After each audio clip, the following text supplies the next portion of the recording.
Do you remember your first RPG? Cause I sure do. Here we go!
Phantasy Star 1, 2, 3, and 4.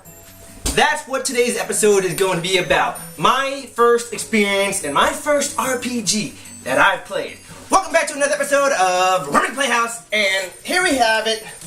My original Sega Phantasy Star games. 1, 2, 3, and 4. Now I know many of you probably played Final Fantasy first, because you know most of you were Nintendo kids. However, I was a Sega kid growing up. Not to say that I didn't play the Nintendo games. Down the street, my friends had Nintendo, and I would go over to their house, be marvelous by all these amazing new games. I was like, what is this? It's Final Fantasy. This is so cool. I don't have this. And then they'd come to my place and be like, Phantasy Star? What's this? I thought it was Final Fantasy. Because you didn't know any new games until either you went into your local store and it was just sitting up on the new shelf. A new game up on the new shelf. And you praised it. You would take it off the shelf and all you would have to go by was the cover and the back, and that was it. And you got it. Or when, you know, like me, because I was very young when the series came out, when my dad would come home with a new game and whatever he brought home is what I got. Now, Final Fantasy and Phantasy Star both came out in 1987 in Japan within 2 days of the release. Final Fantasy came out, I believe, on like the 18th, December 18th, and Phantasy Star came out 2 days later on December 20th, 1987.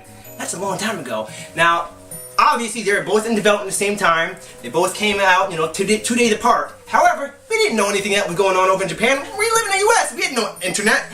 So, in the U.S., Phantasy Star released 1988, and Final Fantasy didn't release until 1990. That's quite a few years later. So, Phantasy Star was the first RPG on your home console to start this open world, kind of open world concept role-playing game. We had role-playing games like D&D and games on your whatever computers that some people luckily did have, like PC gaming.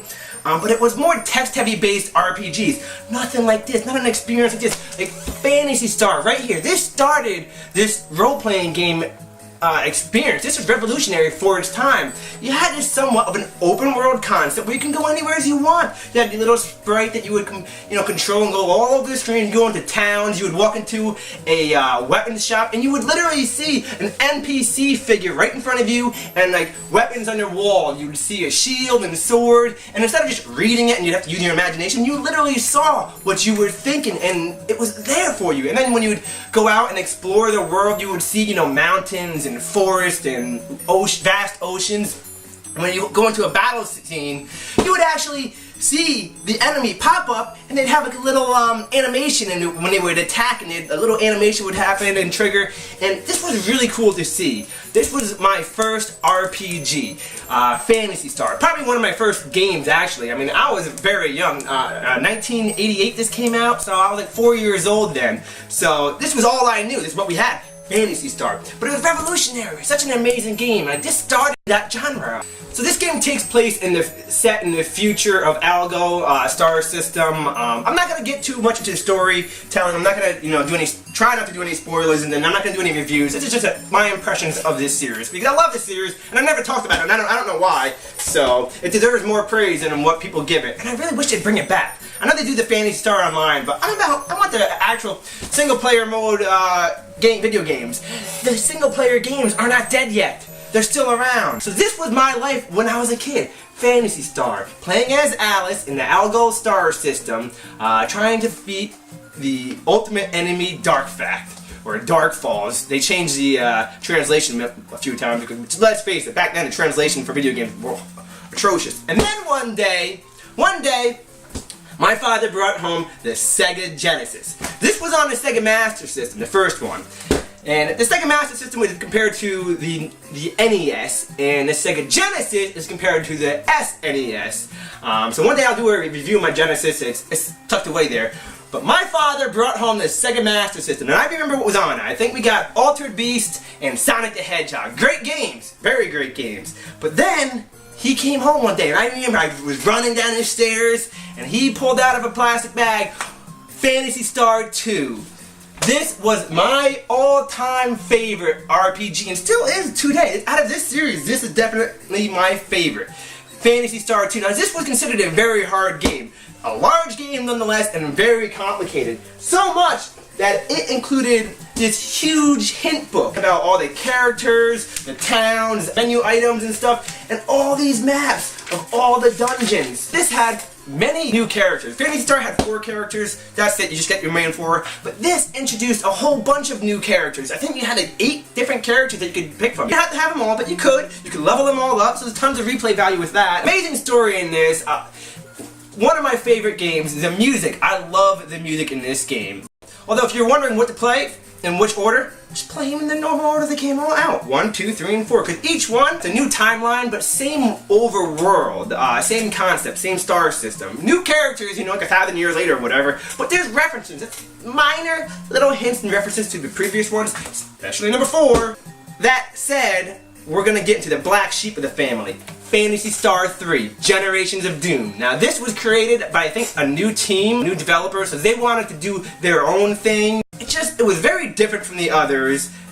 There was a very lack of direction. You weren't sure what to do. There were multiple worlds in this one, but you would explore all this like vast emptiness, and you're wondering like, what's going on? Where do I go? You're just doing circles the whole time, and you'd go into town to speak to NPCs, and they'd give you like a tiny little text, like half a sentence, and there'd be one word in that sentence where you would have to figure out, based on that one word, from that one random sentence, from that one random NPC, that would be the next step that you would have to go on, just based on that alone. So you got very lost, and then it wasn't the best in this series. However, this was a hidden gem.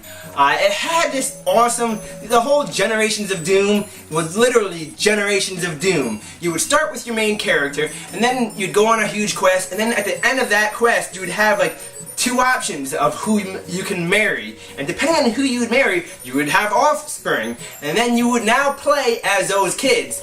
And then with those kids, you'd go on a whole new adventure. And then again, you would have an option to get married, and depending on who you would choose, you would have more kids, you know, they're now the grandkids, and you would go off on another adventure as these new kids. So it would like start here, and it would branch to 2 here, 2 here, and 2 here, and 2 here. So you had multiple endings, multiple of characters of who you can play as in the future of this game, and it would change the story depending on what you do and what you did, who you picked, which planets you would go see, you know, which NPCs you would see, which characters you would unlock to play as. So I had multiple playthroughs you could do with this, and you would have different endings based on it. That was really revolutionary. That was really such a cool thing. That is why I love this game. I wouldn't say it's my favorite, but it is almost my favorite. I almost love this. Well, I love this the first, then this. Oh, they're all so great. I mean, by the way, Phantasy Star 3, Generations of Doom, the best music of them all. The opening sequence of this video, that song, is from the opening title screen of Phantasy Star 3. Best music, I think, of all of them. It's so great. The ending story to this, what you realize is really, I'm not gonna spoil it for you, but you realize something that's really like, it blows your mind. So the story was ultimately in the end really good. It just took a while to get to it. And then, finally, they released Phantasy Star 4. This sums up all the games. This is like all the games put into one. Perfection. It brought much more to the cinematics, like much more like, I know cutscenes and cinematics today can get kind of like, ugh, and not another cinematic, just hurry up. But the way they handled it back then, it was so cool and so revolutionary. Like it wasn't, you never seen it in many games. The only thing I didn't like about this one was the music. The music was just different. Phantasy Star has a very feel to it that's Phantasy Star. The music in this, I don't know, it had a very Contra type feeling. Not to say that that's bad, it wasn't bad, it just didn't have that Phantasy Star feeling. So to me that was lacking there. That's the only reason why I can't say this is my all-time favorite. Other than that, I mean, many people love it. I'm just a little bit indifferent about it. However, other than that, everything else was just amazing about this game. The story, I love the story. That's what was the most compelling part about it, was the story. And now, to show you guys, this is a Phantasy Star. This is the Master System cartridge compared to your Sega Genesis cartridge. Much different, you can see. But I mean, look at this. Look at this. This was the pamphlet that you got. I mean, this is all we had. We didn't have internet back then, so we used this up. I mean, it's in pieces. We wrote all over it. I mean, it's faded yellow now. It's getting all taped up. But this is what you had. That little map in there, that's what you had to go by. We managed to get up print-ups of stuff. Some kind of like helpful hints and characters. This was the best walkthrough you could ever get. Even though it's not really a walkthrough, it's just helpful hints and characters, and it tells you about some items. But I remember the dungeon mapping. Oh my goodness, the dungeon mapping that we would have to do. You'd literally have to draw on a piece of paper. You'd have to go through the dungeon, left or right, straight, and you'd have to draw it out. That's how you got your maps. So when they introduced this hint book, it was like, oh, thank goodness. No more drawing these ridiculous maps anymore. Although that was kind of the fun, you know, a lot of trial and error. Now you don't get any of this stuff. You don't even get a pamphlet. But to think, you'd have to pay big money for this. This is the map that came with this game. Not only did it come with this huge hint book, which has a map in it, but they even gave you a huge flyer map it's torn to shreds. It's missing part of it, but I just thought it was really cool. How, I mean, it's missing a huge chunk up here. There's the other half of the continent up there. There's an island over here. This is in another world. This is the ice world. And in the back, it had all the items. That was actually really neat because it told you where the price of it, the item, where you can find it, you know, where it can be obtained, which town, and who can use it. So that's actually very useful, which is nice. All of this is my original stuff from back when I was a little kid. I still have it all, and I'm surprised I still have it, and it still works. Still works. I got my original Genesis and everything. So that's it, guys. That's the Phantasy Star series. That's it in a whole. I highly recommend playing it and getting into it, because I know everyone plays Final Fantasy, which is great. It's a great series. But so are other RPGs, because this really started it. I mean, this is what we had first. This came out in '88 when we were so young, before the internet days, and you know, it's whatever you started as. You know, this was my first series, and you might have started with Final Fantasy. Or it might have been another RPG that you started with. Ys. A lot of people love Ys. Not a lot of people know about it. It wasn't my first, but I played it. That started on the Master System. I'm gonna do a video on that in the future too, because not enough people know about that game series. But that's it, guys. Thank you for joining us today for another episode of Wormys Playhouse, and go out and check out the Phantasy Star series. So please like, comment, and subscribe, and we'll see you again for another episode. We'll see you then. Bye.